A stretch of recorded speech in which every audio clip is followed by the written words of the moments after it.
हे it's रियू। भले ही sect master की inner power कितनी ही ज्यादा क्यों ना हो, पर आखिर एक ना एक दिन तो उन्हें भी ढेर होना ही पड़ेगा।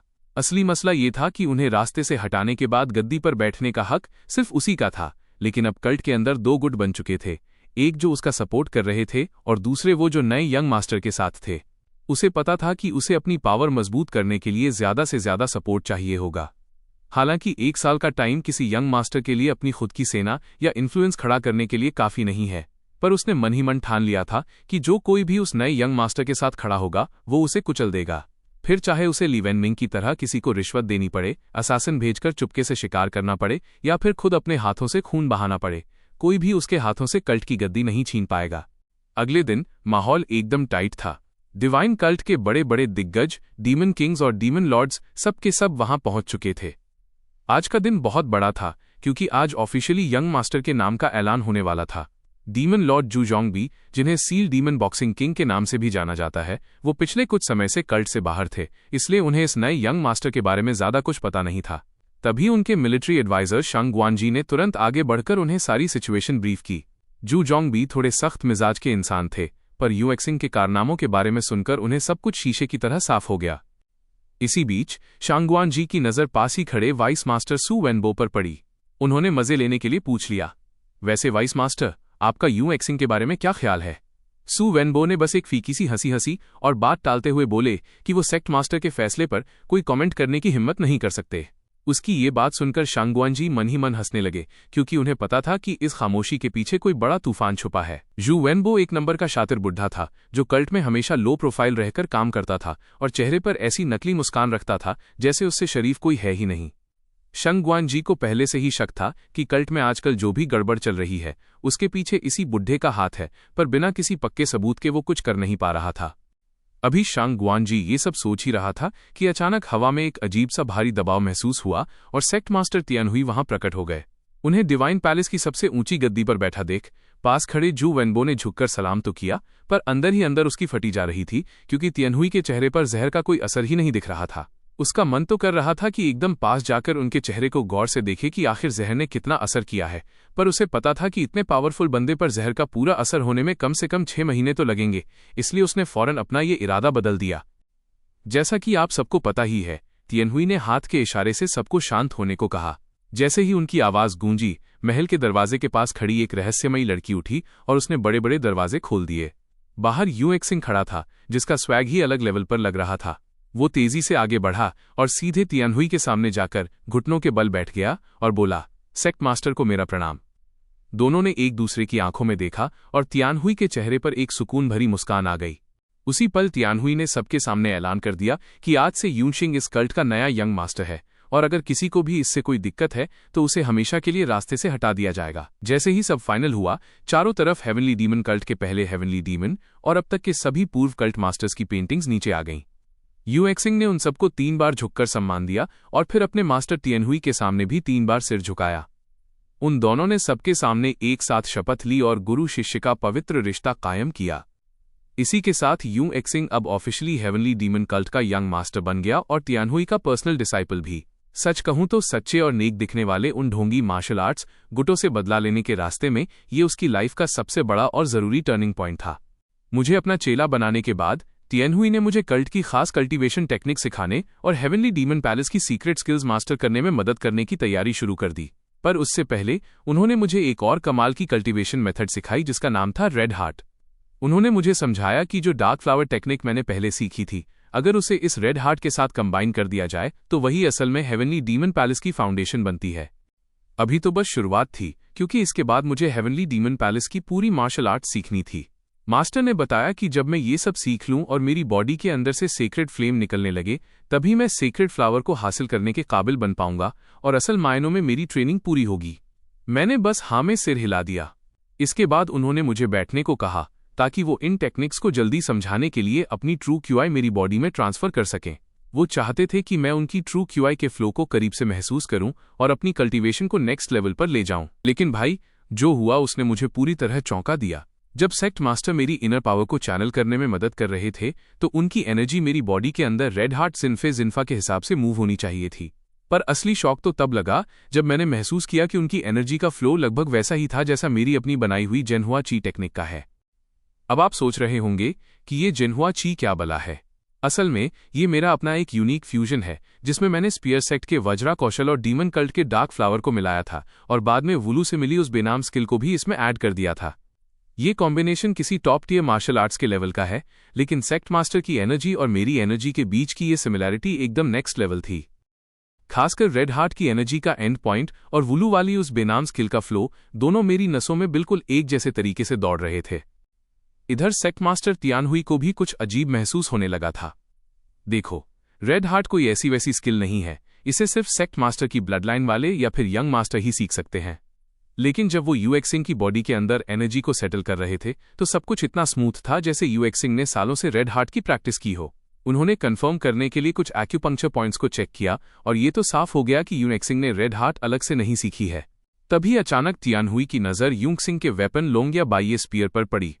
बस उस एक पल में उन्हें सब कुछ शीशे की तरह साफ समझ आ गया कि आखिर यूएक्सिंग की बॉडी के अंदर रेड हार्ट वाली वाइब्स कहाँ से आ रही हैं। बाइये क्यांग का डिमोनिक कल्ट की पिछली जनरेशन के एक बंदे से तगड़ा कनेक्शन था और वो था वुलू। इस वुलू और कियानमो शेंगोंग के बीच कोई बहुत गहरा सीक्रेट छिपा था और भाई साहब, उसने जो अपना खुद का कल्टिवेशन मेथड बनाया था ना, उसका होंगसिंग के साथ बहुत तगड़ा लिंक था।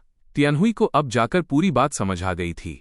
साफ था कि यंगसिंग को वुलू की लेगेसी मिल गई थी और उसने अपना दिमाग लगाकर उसे अनहुआ के साथ कंबाइन कर दिया था और इसी फ्यूजन की वजह से उसकी बॉडी में होंगसिंग या अनहुआ सिंगोंग जैसा क्यूई सर्कुलेशन इफेक्ट पैदा हो रहा था। ये सब सोचकर तियानहुई के चेहरे पर एक हल्की सी स्मर्क आ गई। वो बस यही सोचकर हैरान था कि यंगसिंग का वुलू की लेगेसी को इनहेरिट करना वाकई में एक क्रेजी कोइंसिडेंस है, एकदम किस्मत का खेल।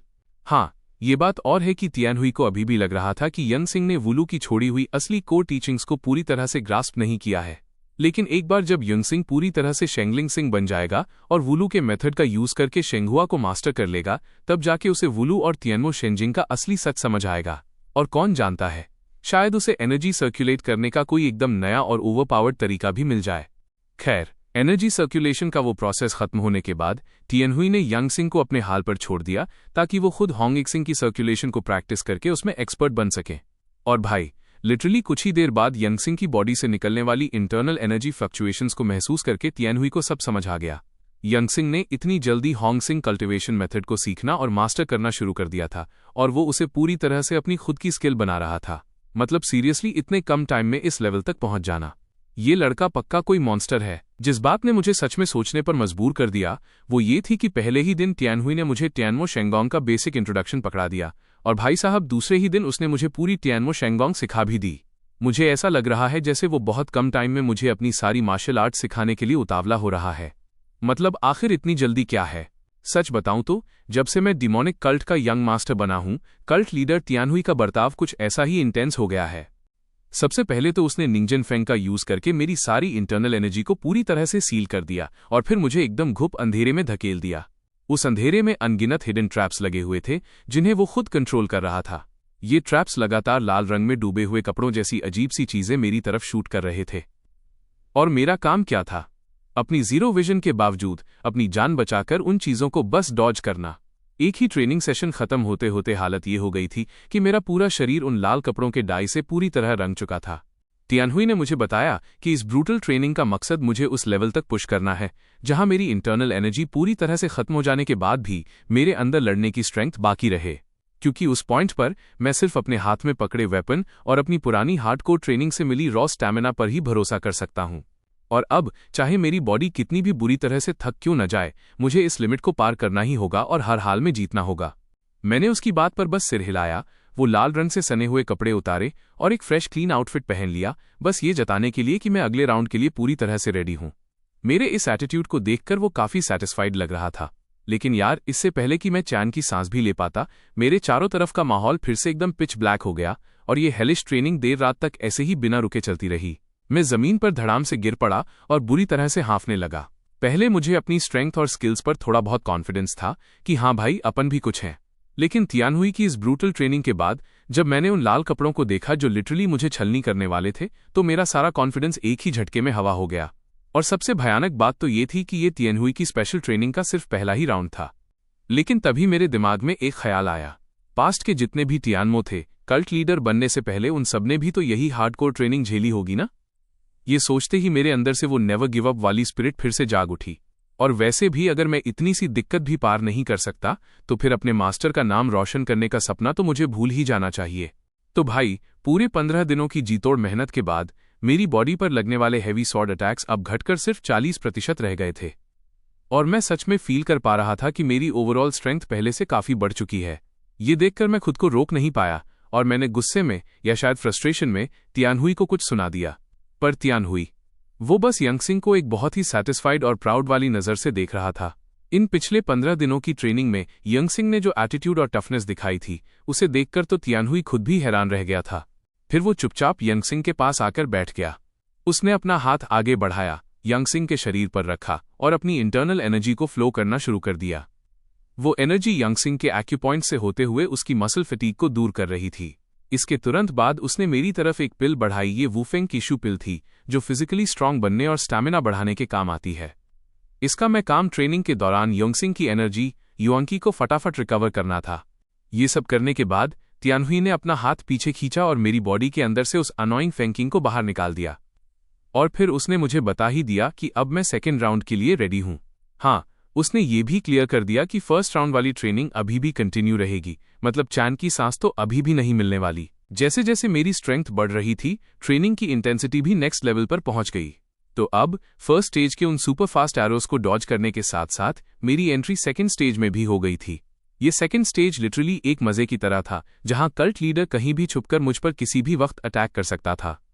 बॉस, उसका ऑरा हाइड करने का लेवल इतना हाई था कि मुझे उसकी प्रेजेंस की एक भनक तक नहीं लग रही थी। लेकिन मैंने हार नहीं मानी। मैंने फर्स्ट स्टेज की ट्रेनिंग का यूज किया, अपना पूरा फोकस एक जगह इकट्ठा किया और उस घुप अंधेरे में खुद को एकदम शांत करके आसपास के डेंजर को सेंस करने की कोशिश करने लगा। उस अंधेरे में कल्ट लीडर ने भी नोटिस कर लिया कि मैंने अपने 6 सेंसेस और क्यूआई सेंस को पूरी तरह से एक्टिवेट कर लिया है। और तभी अचानक से उसने मुझ पर अटैक्स की बारिश कर दी। मेरा पूरा फोकस बस एक ही चीज पर था, उसके हर एक मूव को किसी तरह ब्लॉक करना। सच बताऊं तो उन एंडलेस अटैक्स को झेलते झेलते मेरी स्टैमिना लगभग पूरी तरह से ड्रेन हो चुकी थी। लेकिन इस हाई प्रेशर ग्राइंडिंग का ही नतीजा था कि मैं आखिरकार किसी तरह कल्ट लीडर की मूवमेंट्स को थोड़ा बहुत कैचअप कर पा रहा था। भले ही वो अपनी फुल स्ट्रेंथ यूज नहीं कर रहा था, पर मेरी ये प्रोग्रेस मुझे अंदर ही अंदर बहुत एक्साइटेड कर रही थी। आने वाले दिनों में इस ब्रूटल कंटिन्यूअस ट्रेनिंग के चलते मेरी बॉडी अननोन अटैक्स के लिए इतनी तैयार हो गई थी कि उन्हें डॉज करना मेरा कंडीशन रिफ्लेक्स बन चुका था। यहां तक कि अब मैं कल्ट लीडर की मसल्स की हल्की सी मूवमेंट को देखकर ही उसका अटैक प्रिडिक्ट कर सकता था और तुरंत काउंटर अटैक भी कर देता था। अपना ब्लेड पूरे जोर से स्विंग करने के बाद जब मुझे अपने हाथों में हल्का सा दर्द फील हो रहा था, तब तियानहुई ने सच में मेरी इस प्रोग्रेस की तारीफ की। लेकिन यार, खुशी मनाने का मौका कहाँ ही मिलता है। इसके तुरंत बाद रेजिस्टेंस और अटैक्स की स्पीड इतनी पागलपन की हद तक बढ़ गई कि मेरा दिमाग ही सुन्न पड़ गया, मानो स्पीड की कोई लिमिट ही न बची हो। तियानहुई के अटैक्स अब और भी तेज होते जा रहे थे, मानो हर दिशा से मुझ पर हमला हो रहा हो। ऐसी सिचुएशन का सामना करते हुए मैंने अपनी स्पीयर को और भी मजबूती से पकड़ लिया, क्योंकि मैं अच्छी तरह जानता था कि अब पीछे हटने का कोई रास्ता नहीं है, मुझे बस आगे बढ़ना होगा। अगर इस वक्त मुझे पीछे हटने की आदत पड़ गई तो फ्यूचर में आने वाले असली मुश्किल मोमेंट्स में मैं कभी भी डटकर खड़ा नहीं हो पाऊंगा। 2 महीने गुजर चुके थे और लगातार ट्रेनिंग की वजह से मेरी हालत काफी खस्ता हो गई थी। इन 2 महीनों में मैंने बहुत कुछ झेला था और अभी मैं अपनी इसी प्रोग्रेस के बारे में सोच ही रहा था कि अचानक मुझे अपने चारों तरफ से एक खौफनाक किलिंग इंटेंट महसूस हुई। यार, मतलब हद है। मैं डेमोनिक कल्ट का यंग मास्टर हूं और इसके बावजूद मुझे अपने ही इलाके में बार बार असैसिनेशन अटेम्प्ट्स का सामना करना पड़ रहा है। जैसे ही मैंने अपने पैरों के पास उन 5 लोहे की चेन्स को देखा, वैसे ही पलक झपकते ही मेरे हाथों में 5 फ्लाइंग नाइव्स आ गईं। मैंने बिना 1 सेकेंड गवाए अपनी खास थ्रोइंग स्किल लीटिंग फेडाओ का यूज किया और उन पर पलटवार कर दिया। फिजा में बस हथियारों के टकराने की तीखी आवाजें गूंज उठीं। उस दुश्मन ने अपनी चेन्स को इतनी चालाकी से घुमाया कि उसने मेरी सारी फ्लाइंग नाइव्स को बीच में ही बेअसर कर दिया। उसी वक्त 2 और हमलावर अंधेरे से निकलकर मुझ पर टूट पड़े। जब मुझे एहसास हुआ कि कम से कम 7 लोग झाड़ियों में छुपकर मुझ पर नजर गड़ाए बैठे हैं, तो सच में मेरा माथा ठनक गया। डेमोनिक कल्ट की टेरिटरी में ये मुझ पर दूसरा बड़ा हमला था, पर ये लोग आखिर हैं कौन और किस मकसद से मेरी जान के पीछे पड़े हैं, ये पहेली अब भी अनसुलझी थी। ये सोचते ही मैंने अपना मन बना लिया कि सबको खत्म कर दूंगा और बस एक को जिंदा छोड़ूंगा ताकि उससे पूछताछ कर सकूं। पर जैसे ही मैं पहले वाले को निपटाने के लिए बढ़ा, दूर से बांसुरी की एक तेज आवाज गूंजी और अचानक हवा में उड़ते हुए हरे सांपों ग्रीन स्नेक्स का एक पूरा झुंड आ गया, जिन्होंने उन हमलावरों को बचा लिया। मैंने अपनी स्पीयर घुमाई और पलक झपकते ही उन सभी सांपों को ढेर कर दिया। पर उन सांपों के चक्कर में मेरा ध्यान थोड़ा भटका और छुपकर बैठे असैसिन्स ने इसी मौके का फायदा उठाकर मुझ पर फिर से धावा बोल दिया। खैर, पिछले 2 महीनों की उस रगड़ देने वाली ट्रेनिंग के बाद अब मैं हवा में उड़ने वाली चीज़ों और प्रोजेक्टिल्स को हैंडल करने में एक्सपर्ट हो चुका था। मैंने बस एक झटके में उनकी तरफ से आती हुई चेन्स के टुकड़े टुकड़े कर दिए और साथ ही एक लीटिंग फेडाव चलाकर अगले वार को बीच में ही रोक दिया। दूर खड़े उस बांसुरी बजाने वाले ने फिर से कोई मंत्र जैसा पढ़ना शुरू किया, पर भाई उसकी आवाज़ इतनी घटिया थी कि मैंने सीधे उसे एक फ्लाइंग नाइफ का तोहफा दे दिया। अफसोस कि उस बंदे ने बड़ी आसानी से मेरे चाकू को हवा में ही डिफ्लेक्ट कर दिया। तभी मेरी इंटरनल एनर्जी में एक हलचल हुई और मैंने अपनी तरफ आती एक चेन को मजबूती से दबोच लिया और उस असैसिन को गोल गोल घुमाकर हवा में ही जाइंट व्हील की सैर करा दी। बाकी हमलावरों ने जैसे ही मुझे घेरने की कोशिश की, मैंने फिर से लीटिंग फेडाव का यूज़ किया। जब तक वो उन उड़ते हुए चाकुओं को रोकने में बिजी थे, मैंने अपनी स्पीयर के एक ही वार से कई लोगों को निपटा दिया। उन 7 लोगों में से अब सिर्फ एक ही बचा था। कहीं वो भी कोई चालाकी ना कर दे, इसलिए मैंने सीधे उसके जबड़े पर एक जोरदार पंच जड़ा और उसके दांतों का कचूमर निकाल दिया। फिर मैंने उसकी गर्दन दबोच ली और जैसे ही मैं उससे सवाल पूछने वाला था, मैंने देखा कि उसका मुंह अजीब तरीके से बदलने लगा है। मेरे सामने खड़े उस असैसिन की तो उंगलियां तक नहीं थीं। ये लोग अपनी सीक्रेसी बनाए रखने के लिए किसी भी हद तक जा सकते हैं। मुझे तुरंत समझ आ गया कि इसके मुंह से अब कोई भी राज निकलवाना नामुमकिन है। थोड़ा बुरा तो लग रहा था, पर मैंने बिना देर किए उसे वहीं खत्म कर दिया। दूसरी तरफ इस पूरे असैसिनेशन प्लान के पीछे जो मिस्टीरियस बंदा था, उसे अपने फेल होने की खबर मिल चुकी थी। बड़ी बात यह थी कि इस बार उसने जू वेंगुओ को बिना बताए अपने दम पर यह रिस्क लिया था। पर अब मिशन फेल होने की वजह से न सिर्फ उसके आदमी मारे गए, बल्कि संगठन में उसकी पोजीशन और इज्जत पर भी बात आ गई थी। ऊपर से डिमोनिक कल्ट के अंदर शांगवान शी की कड़ी निगरानी थी, जिसकी वजह से वो बाहर से कोई एक्स्ट्रा मदद भी नहीं बुला सकता था। अपनी साख बचाने के लिए उसने फैसला किया कि अब वो खुद जाकर युंगकिंग का काम तमाम करेगा। लेकिन जैसे ही वो मिस्टीरियस बंदा हरकत में आया, अंधेरे में छिपे एक शख्स की नज़र उस पर पड़ चुकी थी। इधर जू वेंगुओ जब यिंग से रिपोर्ट ले रहा था, तो वो मन ही मन हुआ तिएनमेंग को कोस रहा था। उस वेस्ट ने फालतू में एक नई मुसीबत खड़ी कर दी थी। उसने यिंग को ऑर्डर दिया कि वो हुआ तिएनमेंग के पीछे जाए। अगर हुआ तिएनमेंग खुद युंगकिंग को मार देता है तो बीच में पड़ने की जरूरत नहीं है, लेकिन अगर वो फेल हो जाता है तब भी तुम यंग मास्टर पर हाथ नहीं उठाओगे। अभी कल्ट लीडर को उकसाने का कोई मतलब नहीं है। एक बार जब लीडर हिलने डुलने लायक भी नहीं बचेगा, तब यंग मास्टर को रास्ते से हटाना ज्यादा आसान होगा। यिंग ने हुक्म माना और फौरन वहां से निकल गया। पर दूसरी तरफ पता नहीं क्यों तिएनमेंग को आजकल एक ही सपना बार बार आ रहा था। वो सपने में देखता था कि वो हमेशा, यार आजकल मुझ पर असैसिनेशन अटेम्प्ट्स कुछ ज्यादा ही बढ़ गए हैं, लेकिन ये हमलावर भी बड़े शातिर हैं। पकड़े जाने से पहले या तो खुदकुशी कर लेते हैं या अपनी उंगलियां काट देते हैं ताकि कोई सुराग न मिले। ऊपर से हर बार आने वाले असैसिन्स पहले से भी ज्यादा स्ट्रांग होते जा रहे हैं। सच कहूं तो अगर कल्ट लीडर ने मुझे वो स्पेशल ट्रेनिंग न दी होती तो अब तक तो मेरा काम तमाम हो चुका होता। तभी दरवाजे पर दस्तक हुई और ग्वान टाइलियांग मुझसे मिलने आया। मैंने गौर किया कि उसने अपनी कलाई पर ट्रेनिंग रिंग्स पहन रखे थे। उसने बताया कि उसने ये सब सिर्फ इसलिए किया है ताकि वो मेरे लेवल तक पहुंच सके और मेरा साथ दे सके। मैंने उससे उसकी करंट स्ट्रेंथ के बारे में पूछा तो उसने बस इतना कहा कि शायद वो किसी परेशानी में फंस गया है और उसकी स्ट्रेंथ वैसी नहीं बढ़ रही जैसी होनी चाहिए। मैंने खिड़की के बाहर घुप अंधेरी रात की तरफ देखा और उससे पूछा, क्या तुम अपनी स्किल्स आजमाना चाहोगे? हम बाहर मैदान में आ गए। ग्वान टाइलियांग पहले भी मेरे साथ मुकाबला कर चुका था, पर आज फिर से मेरे सामने खड़ा होकर वो काफी एक्साइटेड लग रहा था। उसने अपनी लॉन्ग ब्लेड से एक जोरदार अटैक किया, जिससे चारों तरफ धुआं और धूल उड़ गई।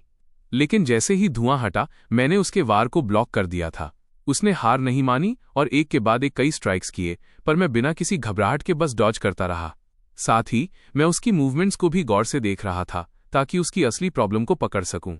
जल्दी ही मुझे समझ आ गया कि उसकी फाइटिंग स्टाइल में दिक्कत कहाँ थी।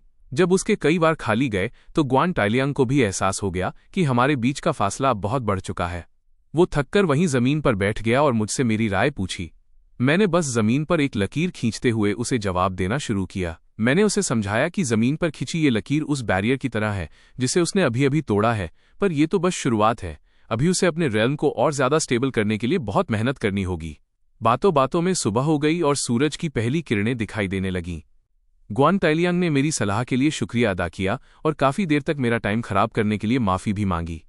मैंने बस मुस्कुराते हुए कहा कि अपनी टीम के मेंबर्स को गाइड करना एक कैप्टन का फर्ज होता है। ग्वान टाइलियांग को विदा करने के बाद मैं सीधे एक शांत जंगल की तरफ निकल गया ताकि अपनी बॉडी टेम्परिंग टेक्निक क्यानहुन कॉन्गशन की प्रैक्टिस कर सकूं। सालों की लगातार मेहनत के बाद अब क्यानहुन कॉन्गशन मेरी बॉडी पर अपना गहरा असर दिखाने लगी थी, जिसे देखकर मुझे अब पूरा यकीन हो गया था कि ये मजाक नहीं है। ये टेक्निक सिर्फ बॉडी टेम्परिंग से कहीं ज्यादा कॉम्प्लेक्स और पावरफुल है। रात भर की सारी थकान क्यानहुन कॉन्गशन के एनर्जी फ्लो की वजह से पलक झपकते ही गायब हो गई। तभी मैंने अपनी स्पीयर उठाई और पीछे की तरफ मुड़कर घने जंगलों की ओर देखते हुए एकदम ठंडी आवाज में कहा, बहुत देर से छुपकर तमाशा देख रहे हो, अब बाहर भी आ जाओ। पेड़ों के बीच से एक रहस्यमयी परछाई बाहर निकली और बोली, मानना पड़ेगा मुलोंग के कैप्टन, इतनी छोटी सी उम्र में मौजूद लेवल की कल्टीवेशन हासिल कर लेना वाकई काबिले तारीफ है। मैंने उसे पहले कभी डिमोनिक कल्ट में नहीं देखा था। मैंने सीधे मुद्दे की बात पूछी, क्या तुम वही हो जिसने मुझ पर पिछले हमले करवाए थे? वो बंदा जरूरत से ज्यादा ही बोल रहा था, तो मैंने एक कड़क मुस्कान के साथ कहा, तुम्हारे पास बातों के लिए काफी टाइम है।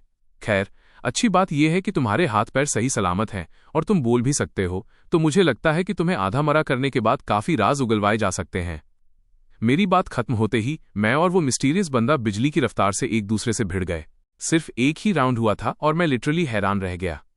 भाई, तुम्हारे शरीर से जो ऑरा निकल रहा है वो कोई मोती डीमन बॉडी तो नहीं है। तुम पक्का किसी वाईजीआओ आउटसाइड सेक्ट के बंदे हो। जैसे ही उसकी असलियत सामने आई, उस मिस्टीरियस बंदे ने अपनी ब्लेड से एक खतरनाक मूव आजमाया, वोल्यू डैन। उसकी नीयत साफ थी, वो मुझे वहीं के वहीं खत्म करना चाहता था। वो दोनों ब्लेड वर्लपूल्स इतनी पावरफुल थीं कि मैंने भी अपनी मजबूत मोए शेंक्यांग निकाली और अपना खास मूव कॉन्गलिंग चुई भी साथ में छोड़ दिया। कॉन्गलिंग चुई के टच होते ही उस बंदे की हालत पतली हो गई। उसे समझ ही नहीं आ रहा था कि उसे अचानक इतना खौफ क्यों महसूस हो रहा है। उसने झटपट अपनी इंटरनल एनर्जी बाहर रिलीज की और खुद को बचाने के लिए डाओगांग का सहारा लिया। जब मैंने देखा कि मेरी कॉन्गलिंग क्यूई उस पर तगड़ा असर कर रही है, तो मैंने मौके का फायदा उठाया। मैंने अपनी क्यांगांग निकाली और उसमें कॉन्गलिंग क्यूई को फ्यूज कर दिया। और दोस्तों, इस तरह तैयार हुआ मेरा एक बिल्कुल नया और धमाकेदार मूव, होंगलिंग च्यांगांग। फिर क्या था, हम दोनों के बीच एक भयंकर टक्कर हुई। एक तरफ थी मेरी मोये शेंक्यांग और दूसरी तरफ उसका वोल्यू दान। उस एनर्जी क्लैश के झटके से हम दोनों पीछे की तरफ फिंग गए, पर हार मानने का तो सवाल ही नहीं था। हम दोबारा पागलों की तरह एक दूसरे पर टूट पड़े। इस क्लैश के दौरान मेरी मोये शेंक्यांग से एक गजब की डिवाइन पावर यानी शेनली निकलने लगी, जो धीरे धीरे उसके वोल्यू दान को दबाने लगी थी। मैं बिजली की रफ्तार से उसकी मूव्स को डॉज करते हुए आगे बढ़ा और वॉन्शिन क्यांग के वार से उसके अटैक को पूरी तरह डिस्टर्ब कर दिया। अब उस मिस्टीरियस बंदे को भी समझ आ गया था कि अगर उसने अब कोई बड़ा कदम नहीं उठाया तो उसका खेल खत्म है। अपनी जान बचाने के लिए उसने अपनी गैंकी और वीएलआईयू को आपस में फ्यूज कर दिया और एक इतना विशाल वर्लपूल पैदा किया कि उसे देखकर ही किसी के पसीने छूट जाएं। मैंने बस एक ठंडी आह भरी और अपना किलर मूव शेनलॉन्ग ल्यूशुई चला दिया। एक पल के लिए चारों तरफ आग की लपटें फैल गईं और एक जोरदार धमाका हुआ। और जब धुआं और धूल हटे तो मेरी स्पीयर लिटरली उसके खून से रंग चुकी थी। माना कि वो बंदा मोजिंग और वैनलियांग से भी कहीं ज्यादा पावरफुल था, पर अब मैं वो पहले वाला इंसान नहीं रहा जो दुश्मनों के अल्टीमेट मूव से भिड़ते वक्त खुद भी बुरी तरह घायल हो जाता था। अब टाइम था शेंगजे के असली हक का इस्तेमाल करने का, यानी इंटेरोगेशन। मैंने उस असासिन के हाथ पैरों की नसें काट दी ताकि वो ज्यादा खून बहे बिना बस जिंदा रहे, और फिर सीधे उससे सवाल किया कि आखिर उसे भेजा किसने है। उस बेवकूफ को क्या लगा था कि मैं उससे माफी मांगूंगा? मैंने बस एक ठंडी मुस्कान के साथ उसके याक्शु को टैप कर दिया और उसे बड़े प्यार से बताया कि अब मैं उस पर रूगी फेंगू सिंगन मार्शल आर्ट यूज करने वाला हूं।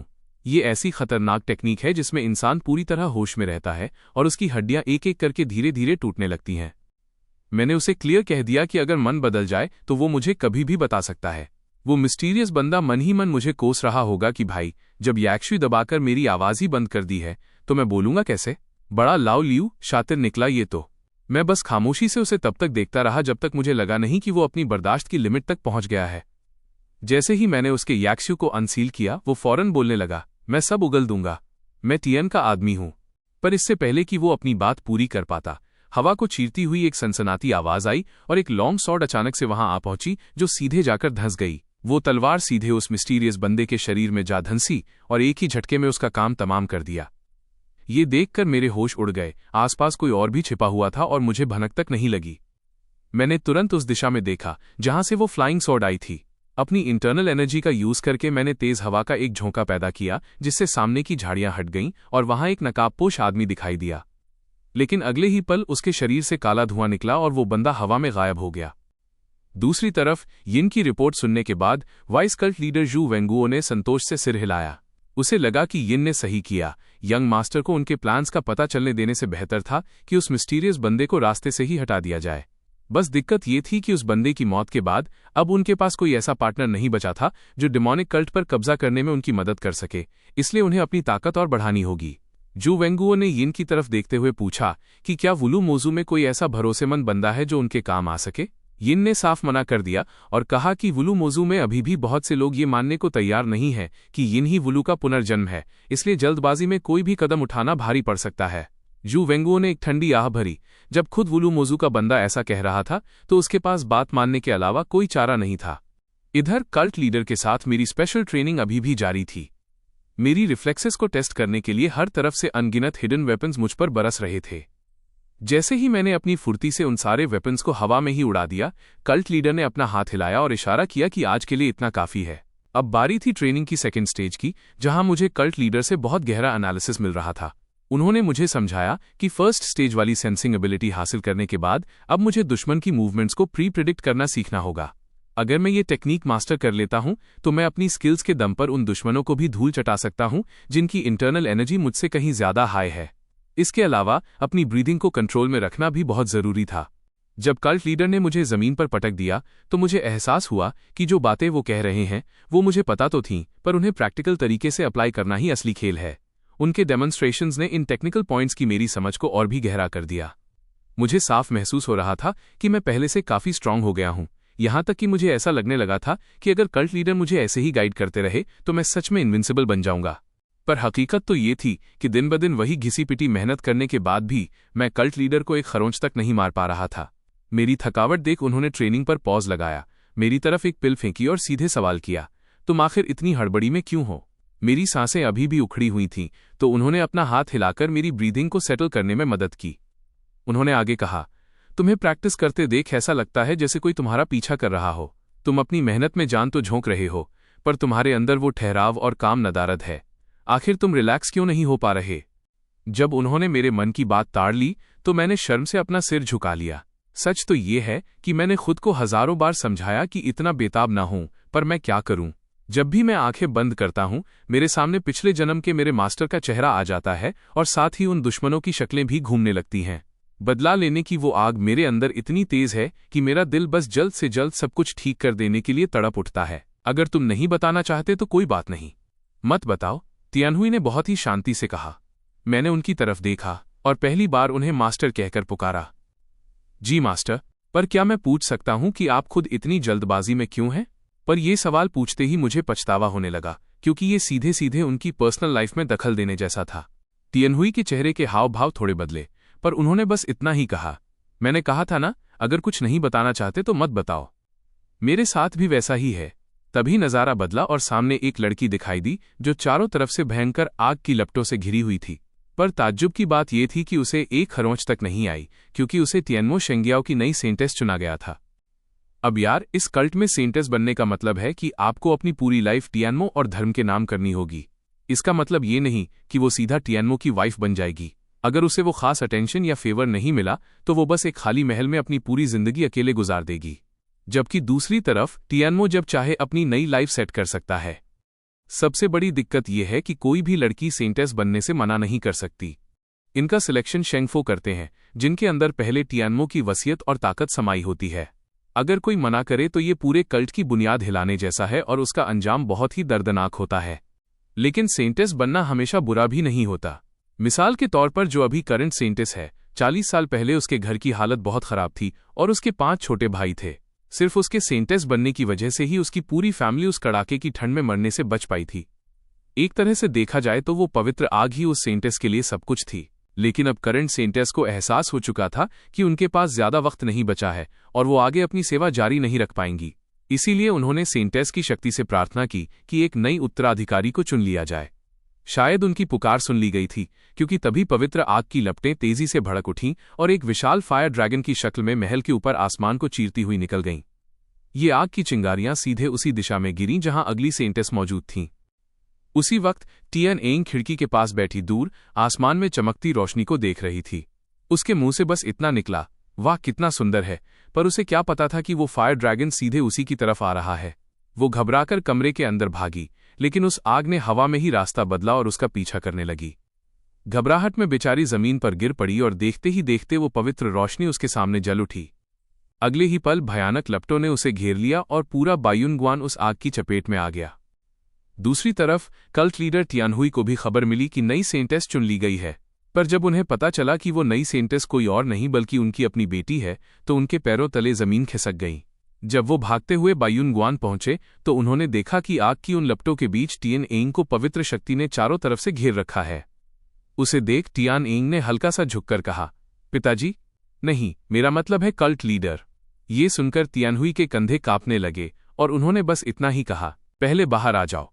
ये सुनकर टियन आइन ने अपने चारों ओर भड़कती हुई आग को देखा।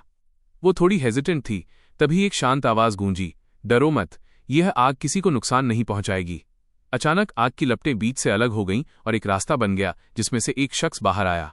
ये कोई और नहीं बल्कि करंट होली मेडन थी।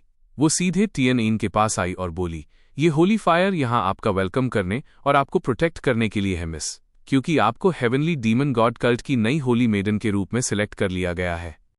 ये सुनते ही टियन आइन का एक्सप्रेशन बदल गया और उसने झटके से तियानहुई की तरफ देखा। तियानहुई के सिर हिलाने के बाद टियन आइन धीरे धीरे सेंटेस के सामने वाली परछाई से बाहर आई। हालात देखकर साफ लग रहा था कि तियानहुई को बहुत कुछ एक्सप्लेन करना है, इसलिए उसने कहा, लगता है अब हमें बैठकर एक लंबी और सीरियस बात करनी होगी। तियानहुई ने हमेशा यही चाहा था कि उसकी बेटी एक बिल्कुल नॉर्मल लाइफ जिए, लेकिन उसने कभी नहीं सोचा था कि उसे होली मेडन चुन लिया जाएगा। होली मेडन होने का मतलब था एक ऐसी लाइफ जहां आपको अपनी पूरी जिंदगी सिर्फ होली मदर पैलेस के अंदर गुजारनी होगी और अगली हेवनली मदर को सर्व करना होगा। एक तरह से ये जिंदगी भर का वीआईपी हाउस अरेस्ट था। तियानहुई अपनी बेटी की तरफ गहरे गिल्ट के साथ देख रहा था। तुम्हारी माँ तुम्हें जन्म देने के तुरंत बाद ही चल बसी थी, उसने इमोशनल होकर कहा, इस पूरी दुनिया में अब तुम ही मेरी इकलौती फैमिली हो। टियन अपने पैर हिला रही थी, अंदर ही अंदर उसका गुस्सा अभी भी उबल रहा था। इतना सब होने के बावजूद उसके पिता ने अभी तक उसे यंग कल्ट मास्टर की पोजीशन वापस नहीं की थी। क्या तुम्हें पता है? तियानहुई ने प्यार से उसका सिर थपथपाते हुए कहा, सच कहूं तो मेरी बस यही ख्वाहिश थी कि तुम एक नॉर्मल बेटी की तरह बड़ी हो। ये हेवनली मदर की पोजीशन, बाहर से देखने में ऐसा लगता है कि तुम्हारे पास सब कुछ है, लेकिन जो सच में तुम्हारे हाथ में होता है वो बस एक इल्यूजन है। मैं नहीं चाहता था कि तुम मेरी जैसी जिंदगी जियो। तियानहुई एक पल के लिए झिझका। मैं तो बस ये चाहता था कि तुम्हें कोई ऐसा मिले जो तुमसे सच्चा प्यार करे, तुम अपनी फैमिली बनाओ और एक हैप्पी लाइफ जियो। तुम्हें शायद पता ना हो, लेकिन सच में मेरे दिल की यही फीलिंग्स थीं। लोगों में ये अफवाह फैली है कि अपने कल्ट की लेगेसी बनाए रखने के लिए मैं तुम्हारी शादी यून सिंह से करवाना चाहता हूं, लेकिन मैंने सोच लिया था कि अगर तुम इसके लिए राजी नहीं हो तो मुझे भी कोई प्रॉब्लम नहीं है। अपने पिता को इस तरह पहली बार इतना वल्नरेबल और इमोशनल देखकर टियन आइन को लगा जैसे उनके बीच की सारी गलतफहमियों की दीवारें धीरे धीरे टूट रही हैं। लेकिन अब तियानहुई ने एक गहरी सांस छोड़ते हुए कहा, अब तुम होली मेडन के लिए सिलेक्ट हो चुकी हो। अब इन बातों का कोई फायदा नहीं। तुम्हें भी पता है कि होली मेडन को होली बुद्धा और हेवनली डीमन को सर्व करना होता है। अगर मैंने उस वक्त किसी तरह तुम्हें चिंगमो केव में जाने से रोक लिया होता तो शायद मुझे तुम्हारे साथ रहने के लिए थोड़ा और टाइम मिल जाता। तियानहुई ने पछतावे से अपने दांत पीसे। आज मुझे सच में बहुत रिग्रेट हो रहा है कि मैंने तुम्हें रोका क्यों नहीं। ऐसी बात नहीं है। तियान आइन की आवाज से तियानहुई का ध्यान टूटा। किंगमो केव में जाकर ट्रेनिंग करना मेरी खुद की चॉइस थी, और अगर मैं होली मेडन बन भी गई हूं तो भी मैं अपनी ड्यूटी अच्छे से पूरी करूंगी। और वैसे भी यंग कल्ट मास्टर और मैं किंगमो केव में काफी टाइम साथ रहे हैं, हम एक दूसरे को अच्छे से जानते हैं, वो मुझे धोखा नहीं देंगे। तो क्या तुम उसे अपना पार्टनर बनाना चाहती हो? क्या तुम्हें उससे प्यार हो जाएगा? तियानहुई के मन में अभी भी एक टेंशन थी। माना कि यू क्विंग उसका छोटा भाई था, लेकिन कई बार वो खुद भी उसे पूरी तरह समझ नहीं पाता था कि उसके दिमाग में आखिर चल क्या रहा है। मुझे डर है कि भले ही तुम उसे पसंद करने लगो, पर क्या वो लड़का मेरी बेटी को पसंद करेगा? दूसरी तरफ यून सिंह अपनी हेवनली डीमन गॉड स्किल की प्रैक्टिस में पूरी तरह मगन था। तभी बाई यूनजी ने उसे खबर दी कि कोई उससे मिलने आया है। यू एक्सिंग ने आने वाले की ऑरा को महसूस किया और उसे पल भर में अंदाजा हो गया कि आखिर वो कौन है। और जैसा उसने सोचा था, आने वाली शख्स कोई और नहीं बल्कि टियन आइन थी, जिन्हें अब लिटिल होली मेडन कहना ज्यादा सही था। जब यू एक्सिंग ने उसे इस नाम से पुकारा तो बाई यूनजी को यह सुनकर थोड़ी जलन महसूस हुई और वो काफी अनकंफर्टेबल हो गई। टियन आइन ने नर्वस होकर पूछा, क्या हम थोड़ी बात कर सकते हैं? हालांकि काफी रात हो चुकी थी, फिर भी यून सिंह ने अपना सिर हिलाया और कहा, ठीक है, चलो गार्डन की तरफ चलते हैं, वहीं चलते चलते बात करेंगे। जैसे ही टियन आइन उसके पास से गुजरी, उसने धीमी आवाज में रिक्वेस्ट की, प्लीज ये मेरे लिए कर दो। ये सब देखकर यून सिंह की बड़ी फैन बाई यूनजी का पारा चढ़ गया। उसने फौरन एक कबाब में हड्डी बनने का फैसला किया और बोली, तो फिर मुझे अपना बॉडीगार्ड समझकर अपने साथ ही ले चलिए। रास्ते में चलते हुए टियानाइन अभी भी अपने पिता की उस बात के बारे में सोच रही थी कि क्या एक लिटिल होली मेडन कभी किसी के प्यार में पड़ सकती है। वो अब इस उलझन को पूरी तरह खत्म करना चाहती थी।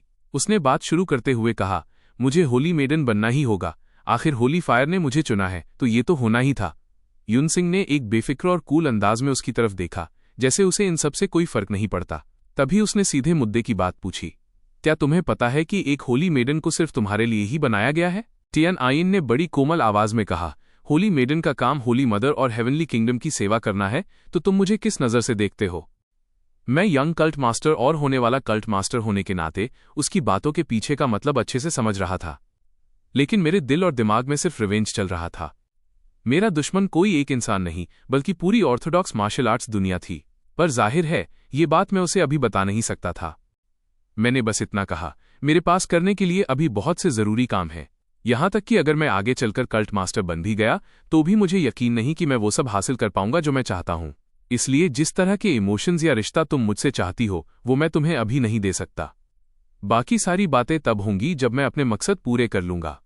मैंने अपनी बात बिल्कुल साफ कर दी थी और मुझे लगा कि वो समझ गई होगी, पर उस वक्त मुझे रत्ती भर भी अंदाजा नहीं था कि मेरी इन दो टूक बातों ने पास खड़ी बेचारी बाई युंजी को कितना गहरा मेंटल शॉक पहुंचाया है। मेरी बात सुनकर टियानाइन ने धीमे से दोहराया, क्या मैं समझ गई? मैं बस अपना सिर हिलाने ही वाला था कि वो आगे बोली, अगर ऐसी बात है तो फिर इस मैटर पे हम बाद में कभी बात करेंगे।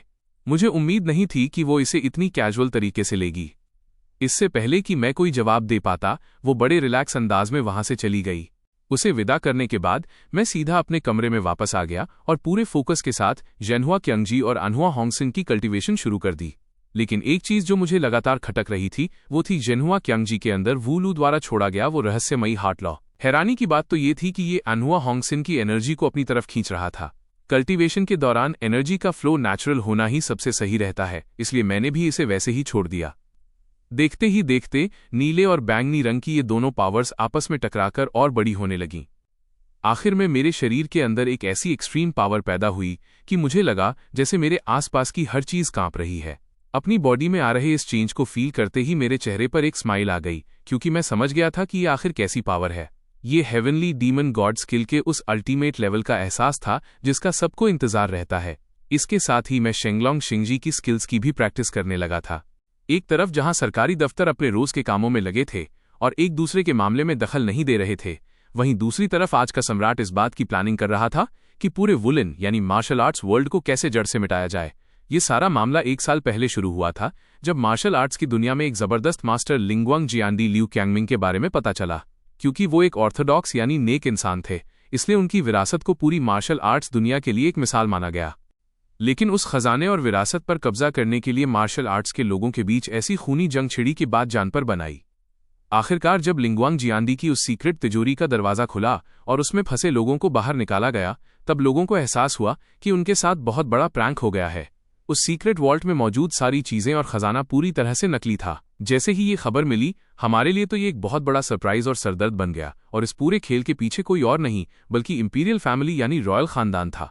इस वक्त बड़ी चालाकी से डीए लिंगबैन सम्राट को अपनी जीत की रिपोर्ट दे रहा था। इस पूरी लड़ाई और लिंगवांग जियान डेमिकू के उस खतरनाक जाल में फंसकर मरने वाले योद्धाओं की संख्या 2000 के पार जा चुकी थी। इतना ही नहीं, करीब 30 से ज्यादा टॉप लेवल के मार्शल आर्ट्स एक्सपर्ट्स और अमीर व्यापारी अपनी जान बचाने के लिए जंगलों की तरफ भाग निकले थे। नतीजा उम्मीद से कहीं ज्यादा बड़ा था। जब रॉयल फैमिली खुद मैदान में उतरे तो जाहिर है धमाका तो होना ही था। सम्राट इस कामयाबी से काफी खुश दिखे, पर फौरन उन्होंने अगला सवाल दागा कि आखिर एक्साई वाओ की तरफ क्या चल रहा है। डार्लिंग बैन ने बस धीरे से सिर हिला दिया। सम्राट ने बात आगे बढ़ाते हुए कहा कि मो जियाओ किसी रिलीजियस ऑर्गेनाइजेशन की तरह काम करता है, जो बाहर से तो काफी ओपन लगता है पर अंदर से उतना ही सीक्रेट और डिफेंसिव है, इसलिए उन्हें काबू करने में थोड़ा और वक्त लगेगा। पर सवाल ये था कि आखिर कितना वक्त। सच तो ये है कि हम पहले ही उनके लीडर जान लू टियनमो को जहर दे चुके हैं। अब तक तो उसे खुद भी इस बात का एहसास हो गया होगा। असल में उसे शायद काफी पहले ही शक हो गया था, और अब हालत यह है कि जहर का दर्द बर्दाश्त के बाहर हो चुका है। इसका सीधा मतलब है कि जल्द ही मो जियाओ के अंदर एक बड़ा तूफान आने वाला है जो सब कुछ हिलाकर रख देगा। सम्राट के चेहरे पर एक संतुष्ट मुस्कान आ गई। ऊपर से हमने हालात को और भी ज्यादा कंफर्म करने के लिए क्वांग बियन को भेज दिया है, जो अपने दुश्मनों को खिलौना समझकर तबाह करने में माहिर है, और उसके साथ जा वैंग मो डीआई भी बैकअप के लिए मौजूद है। अब मो जियाओ का बचना नामुमकिन है, पूरा मिशन एकदम फुल प्रूफ है। सम्राट ने इस बात पर अपनी सहमति दी। ठीक उसी वक्त दूसरी तरफ मो जियाओ में यू एक्सिंग की फाइटिंग स्किल्स और रियल कॉम्बैट एक्सपीरियंस को तेजी से बढ़ाने के लिए उसकी ट्रेनिंग को नेक्स्ट लेवल पर ले जाया जा रहा था। इस वक्त वो वान फेंगहुआन यिंगजान के तीसरे और सबसे मुश्किल चैलेंज से गुजर रहा था। वनजुआंग हुआनयिंगजान दरअसल शंगुआन का एक कमाल का इन्वेंशन था, जिसे डीमन कल्ट के एक बड़े फॉर्मेशन मास्टर ने और भी बेहतर बनाया था। ये एक ऐसा फॉर्मेशन है जो असली दिखने वाले भ्रम या फैंटम्स पैदा करता है, और ये सभी फैंटम्स कल्ट के पूर्वजों के उन दुश्मनों पर बेस्ड हैं जिनसे उन्होंने पास्ट में लड़ाई लड़ी थी। अब युनचिंग को उन दुश्मनों का सामना करना था जिनसे कभी टियान हुई भिड़ा था, ताकि वो अपने पूर्वजों के उस बैटल एक्सपीरियंस को खुद में उतार सके। लेकिन भाई, ये प्रोसेस इतना आसान नहीं था। हर वो दुश्मन जिसे टियान हुई ने हराया था, वो अब इस फॉर्मेशन में काफी खतरनाक साबित हो सकता था। यून किंग ने जब एक ही दिन में सैकड़ों दुश्मनों से लड़ने का अपना ट्रेनिंग सेशन पूरा किया तो वो पूरी तरह से थक चुका था। टियान हुई अपनी आंखों के सामने यून क्यूंग की जबरदस्त प्रोग्रेस को देखकर काफी इंप्रेस हुआ। उसने तुरंत उससे पूछा कि उसकी हेवनली डीमन गॉड स्किल की प्रोग्रेस कैसी चल रही है। यू क्यून ने जवाब दिया कि उसने लगभग 2 लेवल्स पूरे कर लिए हैं। टियान हुई ने इस बारे में थोड़ा सोचा और उसे लगा कि ये स्पीड बिल्कुल भी कम नहीं है। इससे साफ था कि यू क्यूइंग का टैलेंट वाकई कमाल का है। उसने खुशी तो जताई, लेकिन फिर भी उसे सलाह दी कि उसे जल्द से जल्द टॉप लेवल तक पहुंचना होगा। जैसे ही टियान हुई वहां से मुड़ा, उसके होठों के कोने से खून की एक पतली लकीर निकल आई। डीमन कल्ट के लीडर के तौर पर उसने अपने अंदर उस दर्द और खून को दबा लिया, क्योंकि वो कमजोर नहीं दिख सकता था। ये उसकी बेटी के होली मेडन बनने की सेरेमनी का सबसे क्रिटिकल टाइम था। होली मेडन का रुतबा डीमन कल्ट के लाखों फॉलोअर्स के लिए एक माँ जैसा होता है। इसीलिए इस ऐतिहासिक सेरेमनी के दिन उन सभी लोगों को भी होली मेडन पैलेस के पास आने की परमिशन दी गई थी, जिन्हें आम दिनों में वहां फटकने तक की इजाजत नहीं होती, ताकि वे अपनी नई देवी के दर्शन कर सकें। होली मेडन की इस ग्रैंड सेरेमनी का नज़ारा वाकई देखने लायक था। हर तरफ बस लोगों का सैलाब उमड़ा हुआ था। इस सेरेमनी के दौरान होली मेडन पैलेस की तरफ जाने वाला रास्ता पूरी तरह खाली रखा गया था, जिस पर सिवाय होली मेडन के और कोई कदम नहीं रख सकता था। यहां तक कि कल्ट लीडर को भी दूसरे रास्ते से जाना पड़ता था। ऊंचाई से इस पूरे मंजर को देख रहे टियान हुई का गला बार बार सूख रहा था और उसका चेहरा खौफनाक हद तक पीला पड़ चुका था। असल में वो काफी लंबे समय से जहर का शिकार था, और अब वो जहर उसके शरीर में इस कदर फैल चुका था कि दर्द बर्दाश्त से बाहर हो रहा था। अपनी बेटी की इस खास सेरेमनी के लिए वो बस किसी तरह खुद को संभाल कर खड़ा था। उसे लगा था कि गॉड रेल्म तक पहुंचने के बाद उसकी बॉडी हर तरह के जहर से इम्यून हो चुकी होगी, लेकिन ये जहर उसकी उम्मीदों से कहीं ज्यादा खतरनाक निकला।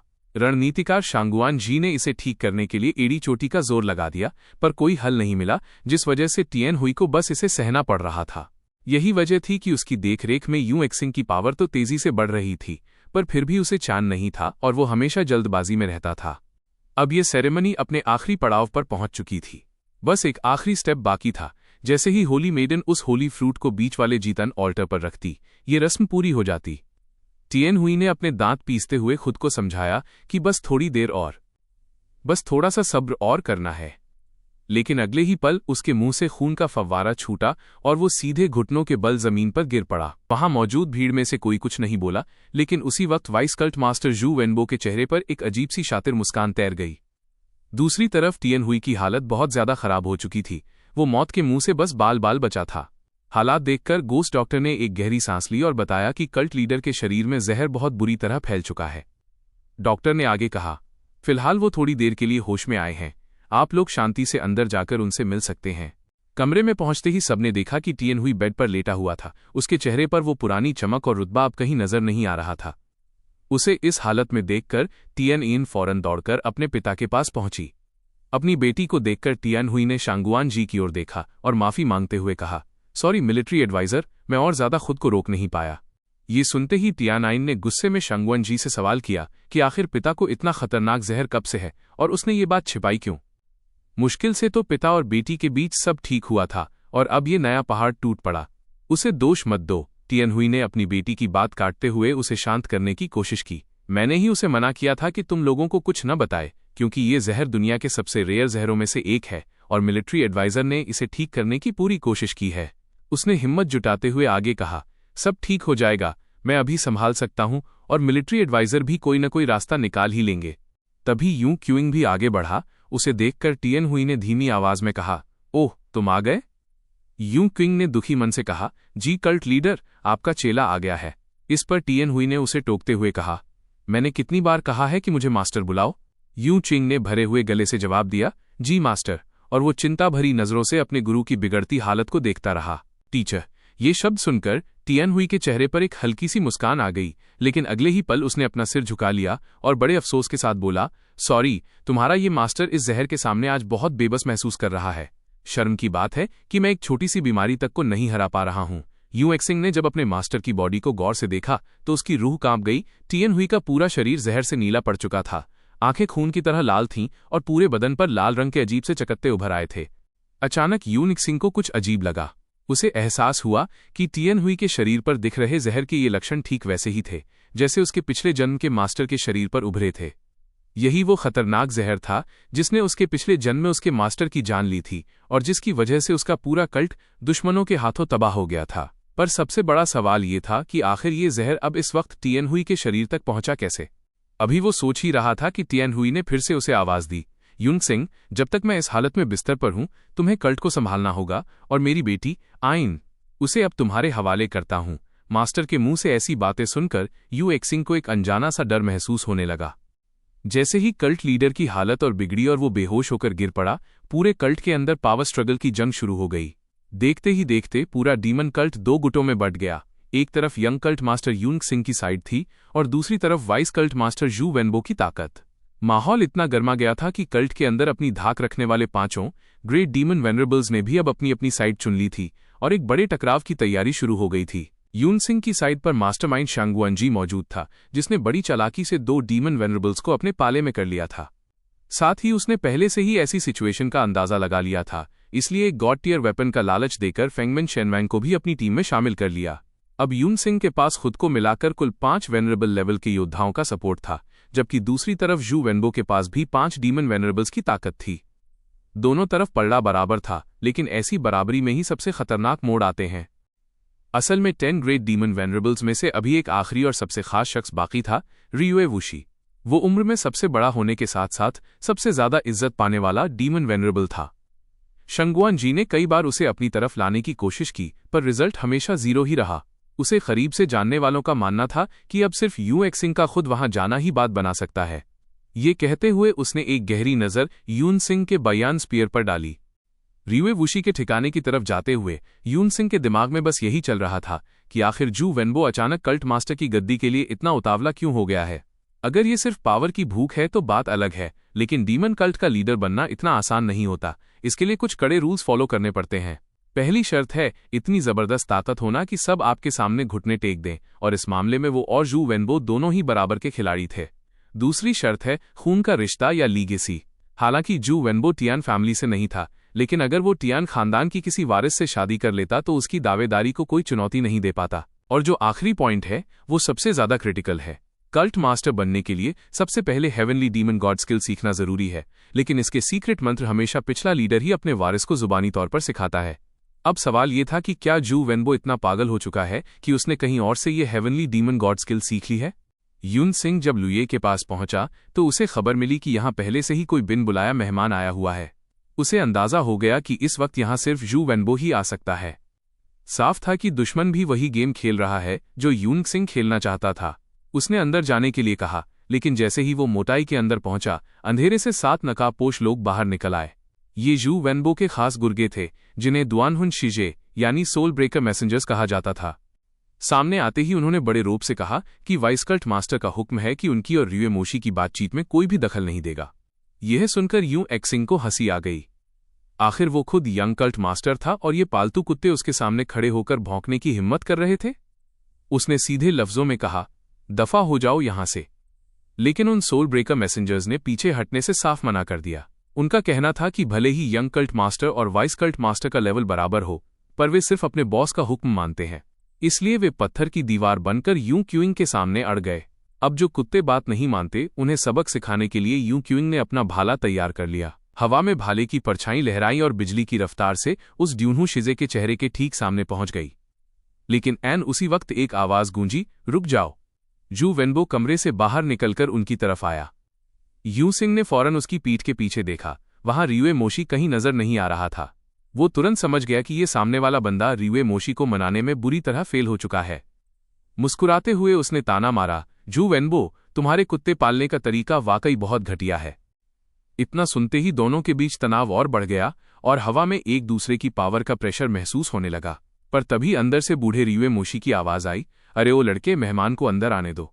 इशारा मिलते ही जू वेनबो ने अपनी पावर समेट ली, लेकिन यून सिंह के पास से गुजरते वक्त उसने दबी आवाज में धमकी दी, अगली बार हम किसी और जगह निपटेंगे। यूं एक्सिंग ने भी ठंडी हंसी के साथ जवाब दिया कि वो जब चाहे मुकाबला करने के लिए तैयार है। डीमन कल्ट के अंदर चल रही इस गंदी राजनीति के बीच यंग कल्ट मास्टर होने के नाते यून सिंह खुद को और मजबूत करना चाहता था। इसलिए वो 10 ग्रेट डीमन वेनरेबल्स में से एक रियुए मोशी ली सिंगजेंग को अपने पाले में लाने की कोशिश में था। हालांकि ली सिंगजेंग को अच्छे से पता था कि ये लड़का यहाँ किस मकसद से आया है, फिर भी वो बस चाय की चुस्कियां लेते हुए इधर उधर की फालतू बातें करता रहा और असली मुद्दे पर एक शब्द नहीं बोला। तंग आकर यू एक्सिंग ने सीधे सीधे कह दिया कि उसे इस जंग में उनका सपोर्ट चाहिए। ली सिंगजेंग बस मुस्कुरा दिया और कहने लगा कि अब उसकी उम्र हो चुकी है। उसे पता है कि नए कल्ट मास्टर को लेकर बाहर कितनी चर्चा हो रही है, लेकिन वो अब इन फालतू के पंगों में नहीं पड़ना चाहता। यून सिंह सोचने लगा कि अगर ये बुजुर्ग सिर्फ न्यूट्रल भी रहे तो भी बुरा सौदा नहीं है। लेकिन तभी ली सिंगजेंग ने पासा पलटा और कहा कि वो अपनी रिटायरमेंट छोड़कर दोबारा मैदान में उतर सकता है, पर उसकी एक छोटी सी शर्त है। और जैसे ही वो उस जरूरी बात पर आया, लेकिन ली सिंगजेंग सीधे बात करने के बजाय पहेलियां बुझाने लगा। उसने साफ कहा कि वो शर्त शायद यून चुइंग के पास पहले से ही है, बस उसे इस बात का अंदाजा नहीं है।